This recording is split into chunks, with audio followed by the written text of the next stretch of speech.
అందరికీ నమస్కారం. ఇప్పుడే అందిన వార్త. ఈపీఎస్ 95 పెన్షనర్లకు గుడ్ న్యూస్. ఫిబ్రవరి 1న కీలక నిర్ణయం అంటూ వార్తలు అయితే వస్తున్నాయి. మరి దాని గురించి వీడియో చేయడం అనేది జరుగుతుంది. ఫ్రెండ్స్, వీడియో స్కిప్ చేయకుండా చివరి వరకు చూడండి. అలా అయితేనే మీకు పూర్తి ఇన్ఫర్మేషన్ అనేది అందుతుంది. చాలామంది చూస్తున్నారు కానీ సబ్స్క్రైబ్ చేయడం మర్చిపోతున్నారు. దయచేసి సబ్స్క్రైబ్ చేయండి, అలానే లైక్ చేయండి. ఫ్రెండ్స్, క్లిక్ చేయకుండా వీడియోలోకి వెళ్ళిపోదాం. కేంద్రంలోని మోదీ సర్కార్ త్వరలోని ఈపీఎస్ 95 పెన్షనర్ల విషయంలో కీలక నిర్ణయం తీసుకునే ఛాన్స్ అయితే ఉంది. ముఖ్యంగా సుదీర్ఘకాలంగా పెన్షన్ పెంపు కోసం ఎదురుచూస్తున్న పెన్షనర్లకు ఈ సంవత్సరం ఊరట లభించే ఛాన్స్ అయితే కనిపిస్తోంది.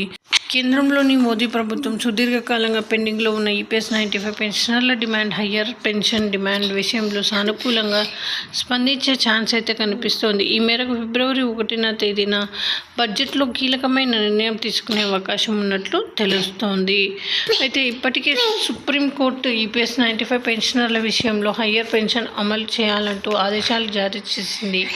ఈ మేరకు హయ్యర్ పెన్షన్ కోసం దరఖాస్తులు కూడా స్వీకరిస్తోంది.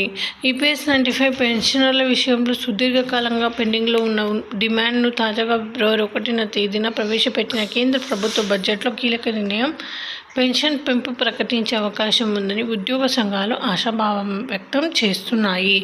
అయితే ఇదిలా ఉండగా దేశవ్యాప్తంగా దాదాపు 78 లక్షల మంది ఈపీఎస్ 95 పెన్షన్దారులకు 30 నుంచి 45 ఏళ్లుగా పైగా ఉద్యోగ సర్వీస్ చేసినప్పటికీ చాలా తక్కువ పెన్షన్ పొందుతున్నారు. దీనికి కేంద్ర ప్రభుత్వం పరిష్కరించుకోవాలని ఉద్యోగ సంఘాల నేతలు డిమాండ్ చేస్తున్నారు.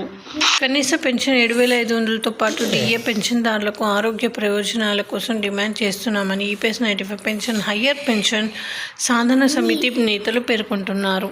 హయ్యర్ పెన్షన్ను ఎంచుకున్న వారు ఇది వ్యక్తి నుంచి వ్యక్తికి మారుతుంటుంది. సభ్యులందరికీ కనీస పెన్షన్ 7,500తో పాటు డిఏ కలిపి అందించాలని ఈ సందర్భంగా ఉద్యోగ సంఘాల నేతలు డిమాండ్ చేస్తున్నారు. సో ఇది ఫ్రెండ్స్, థ్యాంక్స్ ఫర్ వాచింగ్.